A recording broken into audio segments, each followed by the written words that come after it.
प्रश्न, एक football team में कुल 14 खिलाड़ी है जिनमें 2 गोलची है, इनमें से 11 खिलाड़ियों की टीम कितने तरीके से चुनी जा सकती है? तो 11 खिलाड़ियों की टीम बनानी है और टोटल 14 खिलाड़ी है, इसमें से 2 गोलची है। ठीक है, 2 गोलची है, तो 2 गोलची में तो एक गोलची लेना पड़ेगा। अब इसमें है ना, कोई ऑर्डर क्रम तो फिक्स है नहीं, किसी भी खिलाड़ी को पहले ले सकते हैं ऐसे काउंटिंग में, है ना। तो ये संचय यानी कॉम्बिनेशन करेंगे जिसमें क्रम कोई फिक्स नहीं होता है, किसी भी क्रम में ले सकते हैं। तो 2 गोलची में से तो एक गोलची लेना पड़ेगा 2C1, क्योंकि 11 खिलाड़ी चाहिए, और गुणा। अब बचे हुए कितने खिलाड़ी हैं? 14 में से 2 माइनस कर दो तो 12। 12 में से हमें कितने खिलाड़ी हैं लेने हैं? 10। 12 से 10। अब एनसीआर को हम क्या लिखते हैं? फैक्टोरियल एन यानी कि 12, फैक्टोरियल 12 बटा फैक्टोरियल एन माइनस आर यानी फैक्टोरियल 12 माइनस 10 गुणा फैक्टोरियल 10 फैक्टोरियल आर को। और अब इसको तो डायरेक्ट कर दो 2C1 को, तो या नीचे एक है तो सिर्फ ऊपर 2 और नीचे तो एक ही है। अब फैक्टोरियल 12 को हम 12 गुणा 11 गुणा फैक्टोरियल 10 लिखेंगे, तो फैक्टोरियल 10 से फैक्टोरियल 10 कट जाएगा ऐसे। 12 गुणा 11 गुणा फैक्टोरियल 10 और नीचे क्या है? फैक्टोरियल 12 माइनस 10 तो फैक्टोरियल 2 हो गया।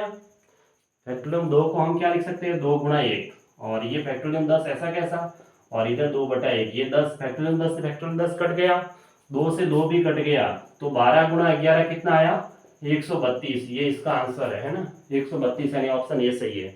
एक तल में 10 बिंदु है, 10 बिंदु है, ठीक है, जिनमें से 4 सरेखी है। सरेखी है मतलब एक ही रेखा में, 1 2 3 4 ऐसे, वो एक ही रेखा में। तो इन्हें मिलाकर के कितने त्रिभुज बनाए जा सकते हैं? अब जो सरेखीय है इनसे तो कोई त्रिभुज बनेगा नहीं, क्योंकि ये तो एक ही रेखा में है ऐसे। इससे तो एक रेखा बन सकती है, बाकी त्रिभुज नहीं बन सकता। त्रिभुज के लिए तीनों बिंदु असरेखीय होना चाहिए, है ना। तो इससे तो कोई त्रिभुज बनेगा नहीं।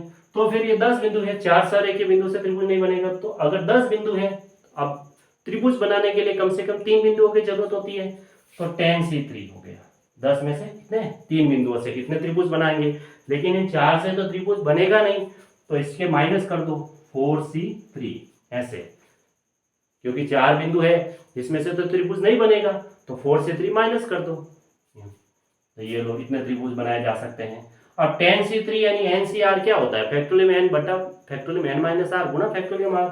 या फिर इसको यहाँ 3 है तो 10 को उल्टा लिख दो ऐसे, 10 गुणा 9 गुणा 3 बार, बस 3 तक, 1 2 3 8। अब नीचे यहाँ 3 है, तो फैक्टोरियल 3 को हम क्या लिखते हैं? 3 गुणा 2 गुणा 1 ऐसे, माइनस। अब यहाँ 3 है तो 4 से उल्टा 3 तक लिखते रहो, 4 गुणा 3 गुणा 2 यानी कि 1 2 और 3 तक ऐसे। अब 3 है तो 3 गुणा 2 गुणा 1, फैक्टोरियल 3 को ऐसे उल्टा लिख दो।